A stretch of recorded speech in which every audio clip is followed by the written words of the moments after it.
saben que su fuerza interna está en la unión y que su fuerza continental está también en la unión.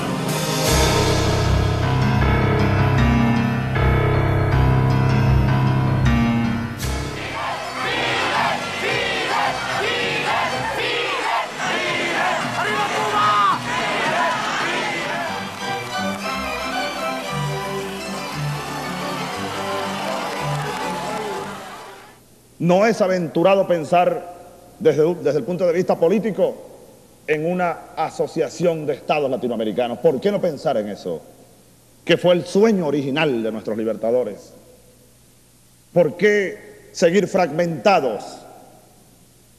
Hasta allí, en el área política, llega la pretensión de ese proyecto que no es nuestro ni es original. Tiene 200 años al menos. Las ideas que ellos representan es la revolución de esta época.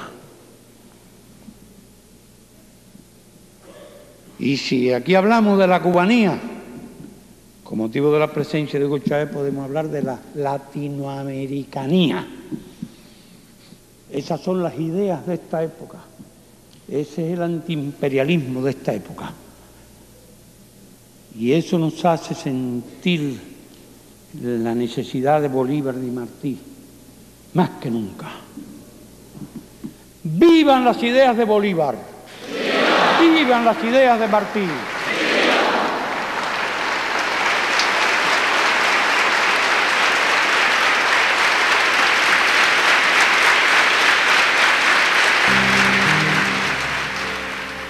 El 3 de diciembre de 2011 nació oficialmente la Comunidad de Estados Latinoamericanos y Caribeños, el espacio de integración más importante del continente.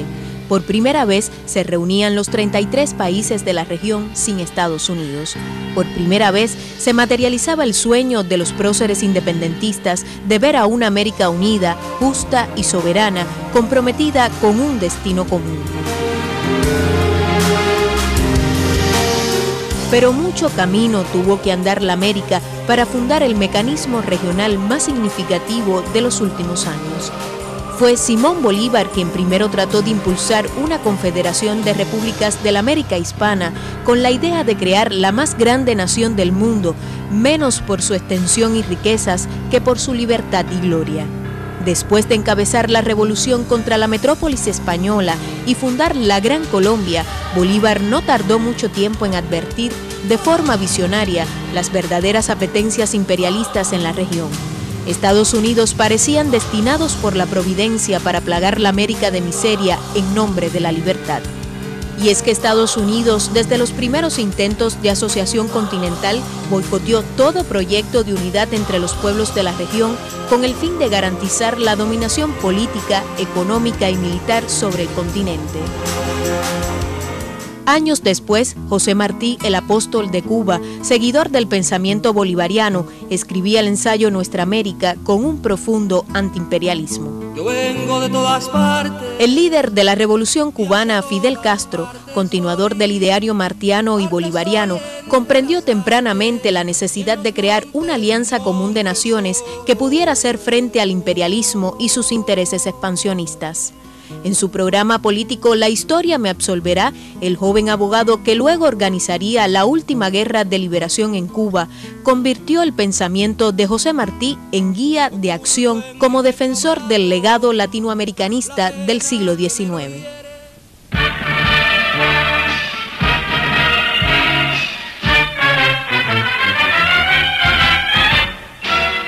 Cuando la Revolución Cubana apenas tenía 20 meses de vida, Estados Unidos, mediante la OEA, se empeñó en tratar de aislar a Cuba de América Latina y de legitimar la agresión de Playa Girón.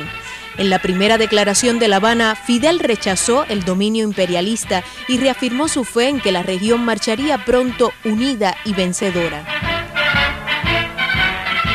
Frente al hipócrita panamericanismo, que es solo predominio de los monopolios yanquis sobre los intereses de nuestros pueblos y manejo yanqui de gobiernos posternados ante Washington, la Asamblea del Pueblo de Cuba proclama el latinoamericanismo liberador que late en José Martí y en Benito Juárez. En enero de 1962, la reunión de cancilleres de la OEA en Punta del Este, Uruguay, oficializó la expulsión de la isla de este organismo, calificado por Raúl Roa, el canciller de la dignidad, como el Ministerio de Colonias Yanqui. Las agresiones arteras y cobardes de un imperio cuya derrota está señalada por la historia, impulsa a los cubanos a la definitiva realización de su destino histórico como protagonistas de la primera revolución socialista de América. En los 70 y 80, Fidel dejaba claro que su país no podía ni debía regresar jamás a este organismo. En cambio, Cuba estaría dispuesta a pertenecer a una organización regional que no tuviera su sede en Washington, sino en una capital latinoamericana.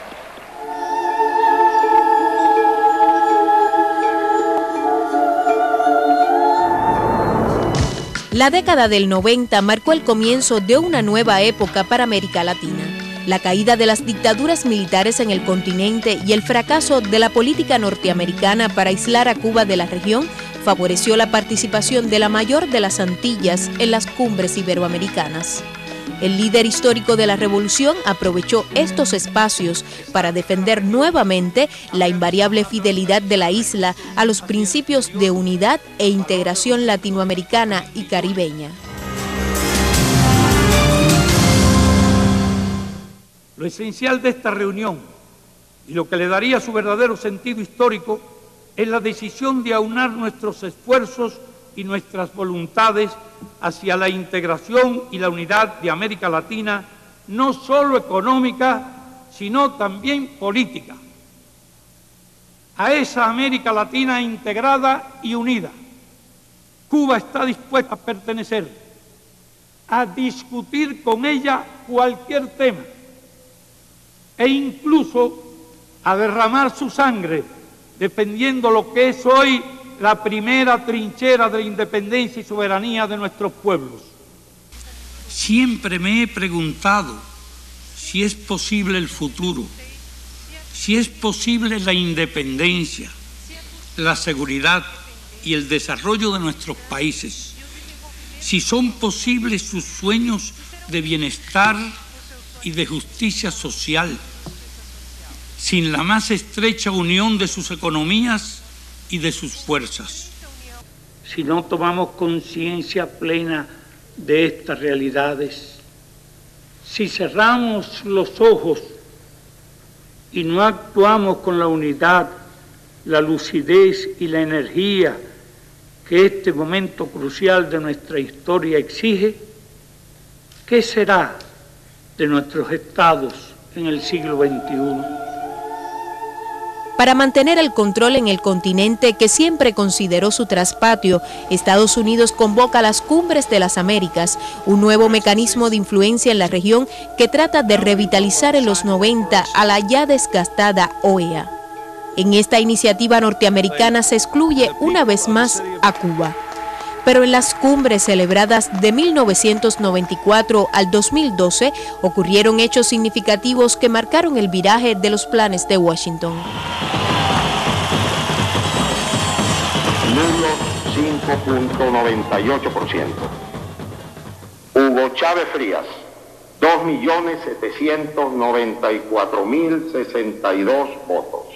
La victoria en las urnas del presidente Hugo Chávez en 1998 y el triunfo posterior de figuras progresistas permitieron un nuevo camino para la integración. Se cumplía así la previsión de Fidel. El ALCA era un gran peligro de absorción, era un gran peligro de anexión. Jamás con tales conceptos podía haber habido integración latinoamericana, sino absorción. Hasta de nuestra cultura. Nos habían sembrado otra cultura, otros conceptos, y nada es tan valioso como la cultura. El presidente bolivariano Hugo Chávez se convirtió en el principal artífice de los procesos de integración en la región. continuador del ideario antiimperialista de Fidel, fundó en el 2004, junto a la Cuba revolucionaria, la Alianza Bolivariana para los Pueblos de Nuestra América, ALBA, en un momento en que Estados Unidos intentaba imponer los tratados de libre comercio a las naciones del continente. Estamos construyendo, así como el que construye una casa, colocando bloque a bloque, concreto a concreto, la nueva patria, la integración. Por eso yo estoy muy feliz de estar aquí. Todo un edificio construido, el primero que lo tiene. El ALBA se constituyó en un nuevo mecanismo de integración y concertación política que en sus principios rechaza la rivalidad o competencia económica al impulsar la complementariedad productiva, energética y comunicacional. Así que el ALBA se expande, abarca, como siempre decimos, un gran espacio geopolítico, es un gran espacio en construcción, el Caribe Oriental, Centroamérica, Suramérica. El ALBA en el 2007 pasa a ser Alianza Bolivariana con un código geopolítico de mayor peso, y yo diría que hasta ideológico.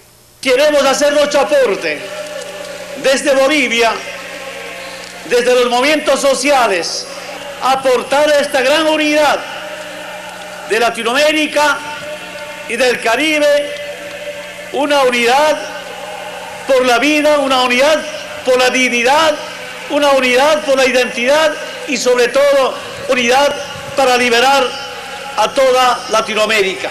Los países del ALBA tenemos el privilegio de contar con un modesto esquema integrador construido sobre bases y principios de igualdad. Cuba ratifica la vocación solidaria que ha caracterizado sus lazos con los pueblos de América Latina y el Caribe. La derrota del ALCA en el 2005 representó una victoria para América Latina, en una etapa en que Estados Unidos pretendía imponer a la región el consenso de Washington, el neoliberalismo, y cuando Cuba se había quedado prácticamente sola después del derrumbe de la Unión Soviética. Nuestros pobres, nuestros excluidos, nuestros países, nuestra democracia ya no soportan más que sigamos hablando en voz baja. Es fundamental hablar con mucho respeto y en voz alta para construir un sistema que nos vuelva a contener a todos en un marco de igualdad y nos vuelva a devolver la esperanza y la posibilidad de construir, obviamente, un mundo distinto y una región que esté a la altura de las circunstancias que yo sé que los presidentes desean y quieren. Como Maradona, que disparaba desde la media cancha y sorprendía a todo el mundo, así vino Kirchner hoy. Fracasó el consenso de Washington. Qué gran verdad ha dicho, lo cual implica que hay que hacer otro consenso, el del sur, el Mercosur, la unidad del sur. Ese es el consenso nuestro.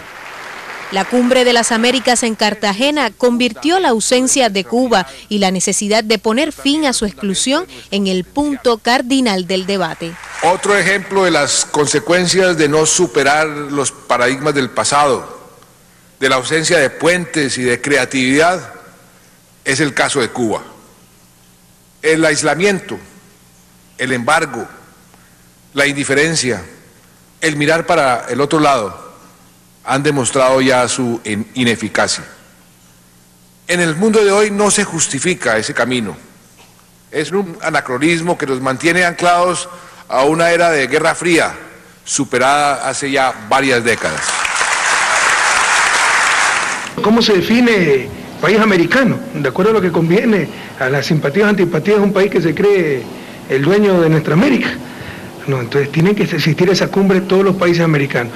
Y un tema central de esa cumbre, si no estamos perdiendo el tiempo, si no estamos siendo cómplices de lo que está pasando, debe ser el levantar el bloqueo a Cuba. Ya basta de este anacronismo criminal en el siglo XXI. Entonces, con esas dos condiciones, asistir a la Cumbre de las Américas.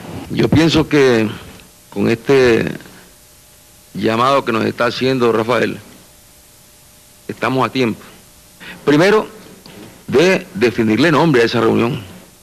Si es Cumbre de la América, si se va a llamar Cumbre de la América, tiene que estar Cuba presente. De lo contrario, pues habrá que darle otro nombre a ese encuentro. En este contexto, otras alianzas latinoamericanas y caribeñas como el CARICOM, el Grupo de Río y el Mercosur resurgen y ganan espacios. Otras nacen al calor de los nuevos tiempos como UNASUR y Petrocaribe. En diciembre de 2008 se celebró en Salvador de Bahía, Brasil, la Cumbre de América Latina y el Caribe sobre integración y desarrollo, por sus siglas CALC, concebida como el primer intento de reunir a todos los jefes de Estado y de Gobierno en la región, incluyendo a Cuba y sin la participación de Estados Unidos. Deseo ante todo expresar nuestro agradecimiento a aquellos gobiernos, a todos, que promovieron la plena incorporación de Cuba al Grupo de Río. La decisión adoptada por los cancilleres el pasado 13 de noviembre en México, en la ciudad de Zacatecas, es reflejo del momento singular que vive en América Latina y el Caribe. Cuánto lamento que no sea Fidel el que esté sentado aquí, aunque nos debe estar viendo por televisión. Antes de que Cuba entre a la OEA, primero, como dijo Martí, se unirá al mar del norte, al mar del sur, y nacerá una serpiente de un huevo de águila. Cuba deja clara su negativa de pertenecer a esta organización basada en la decisión de defender la soberanía latinoamericana frente a la hegemonía de Estados Unidos. Es así como la posición de Cuba favorece la creación del primer mecanismo de integración puramente latinoamericano y caribeño. Se materializa el sueño de los próceres de la América que lucharon por una patria grande. Éramos un continente de sordos, que no nos veíamos. Entonces, quiero deciros que esta reunión, sin duda, va a producir muchos efectos. Sí, qué bueno estar aquí en Bahía y no en Nueva York o en Miami, donde nos convocaban, como dijo una vez Fidel Castro. Qué bueno que esté Cuba aquí. Cuba retorna a donde siempre debió estar. Estamos completos, estamos armando un buen equipo, sin la hegemonía, el protectorado de imperio alguno. Ya basta de imperio. En la Cumbre de la Unidad de América Latina y el Caribe, el 23 de febrero de 2010, los presidentes acuerdan crear oficialmente la Comunidad de Estados Latinoamericanos y Caribeños, CELAC. La decisión que acabamos de adoptar de crear la Comunidad de Estados Latinoamericanos y Caribeños es de trascendencia histórica. Cuba considera que están dadas las condiciones para avanzar con rapidez hacia la constitución de una organización regional puramente latinoamericana y caribeña que integre y represente a las 33 naciones independientes de la América Latina y el Caribe. Es así como en diciembre de 2011 se oficializa en Caracas, Venezuela, la cuna del Libertador, el nacimiento del bloque regional más relevante de la América, justo en el bicentenario de su independencia. Estamos poniendo aquí la piedra fundamental de la unidad, la independencia y el desarrollo suramericano. Vacilar sería perdernos. Avancemos sin vacilación, que este es el camino. La unidad, la unidad, la unidad. Solo la unidad nos hará libres, independientes. Solo la unidad. Es claro que necesitamos un nuevo sistema interamericano. La OEA, la Organización de Estados Americanos, ha sido históricamente capturada por los intereses y visiones norteamericanas. Un ejemplo fue la Guerra de las Malvinas, donde se incumplió el Tratado Interamericano de Asistencia Recíproca, el TIAR. Esto debió ser suficiente para que la OEA desapareciera. Tremenda traición al sistema interamericano. Otro ejemplo, las décadas que Cuba estuvo expulsada de la OEA por presión, o excluida de la OEA por expresión norteamericana. Otro ejemplo, el propio criminal bloqueo contra Cuba, inaceptable. Es una idea que tiene una gran fuerza por el momento de nuestra historia, por las circunstancias mundiales, por las oportunidades que se nos abren. Yo sugiero que estas cumbres tornarlas un poco más ejecutivas, abordando temas más efectivos, más conducentes a lograr mecanismos realmente de integración. La integración no se va a dar porque estemos aquí hablando y dando discursos entre nosotros, sino se va a dar a partir de lograr una infraestructura como la que alguien describía, o que realmente, como hicieron los europeos, pero hacerlo mejor por supuesto, el comercio intrazona sea una de las prioridades. La comunidad de estados latinoamericanos y caribeños es nuestra obra más preciada. Simbólicamente consolida el concepto de una región unida y soberana, comprometida con un destino común.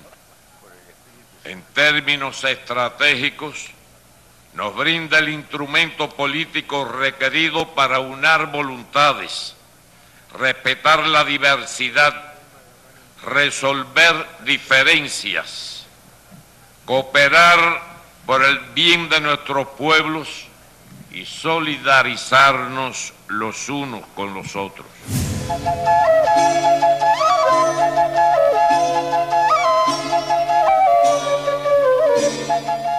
Hemos acompañado estas grandes iniciativas de unir a Latinoamérica y al Caribe. Por eso, quienes pasaron por las cumbres y estamos acá, siento que hacemos historia. En este clima de armonía, de paz, de respeto entre quienes somos pares, podamos abonar a la construcción de una mayor unidad, de una mayor integración entre nosotros, a efecto realmente de consolidarnos como un bloque sólido, fuerte, de mayor desarrollo y de mayor equidad para nuestros pueblos. Pienso que este clima que estamos viviendo, de gente que piensa muy distinto y sin embargo se da cuenta que tenemos que andar juntos, nunca se vio en la historia de nuestra América. Lamento no poder acudir a esta cita en Santiago de Chile. Como es el conocimiento de todas y todos ustedes, desde diciembre del año pasado estoy batallando nuevamente por mi salud en la Cuba revolucionaria y hermana. Por eso, estas líneas son la manera de hacerme presente en esta cumbre de la Comunidad de Estados Latinoamericanos y Caribeños. Salgo a caminar por la cintura cósmica del sur, piso en la región más vegetal del viento y de la luz. Siento al caminar toda la piel de América en mi piel, y anda en mi sangre un río que libera en mi voz su caudal. Vamos construyendo en la dura realidad, trabajosamente, el ideal de una América Latina y Caribe diversa, pero unida en un espacio común de independencia y soberanía política, de control soberano de nuestros enormes recursos naturales, para avanzar hacia el desarrollo sostenible, la integración regional y el enriquecimiento de nuestra cultura.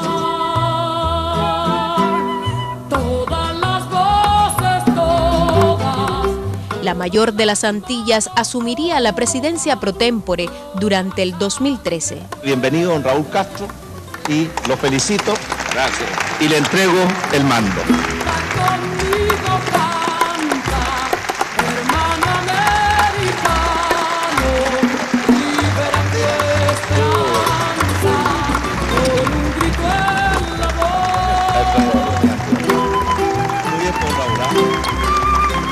Que tenga una muy buena labor. Continuaré la gran labor que han hecho ustedes. Lo felicito y va a contar con el apoyo total y absoluto de todos los que estamos aquí. Muchas gracias. En primer lugar, queremos agradecer a Chile por las atenciones recibidas y por la presidencia efectiva de la CELAC desde su constitución. Para Cuba y para mí es un gran honor asumir la presidencia pro tempore de la CELAC. Siento que es un reconocimiento a la abnegada lucha de nuestro pueblo por su independencia, que sirve hoy de especial homenaje a José Martí en el 160 aniversario de su natalicio. Cuba entregará este año la presidencia pro tempore de la CELAC a Costa Rica. Los cubanos celebran este evento como una conquista más de la región en materia de unidad. La Habana da la bienvenida a los presidentes y jefes de delegaciones a la segunda cumbre de la Comunidad de Estados Latinoamericanos y Caribeños, la capital de José Martí, que durante 2 días será el epicentro del continente.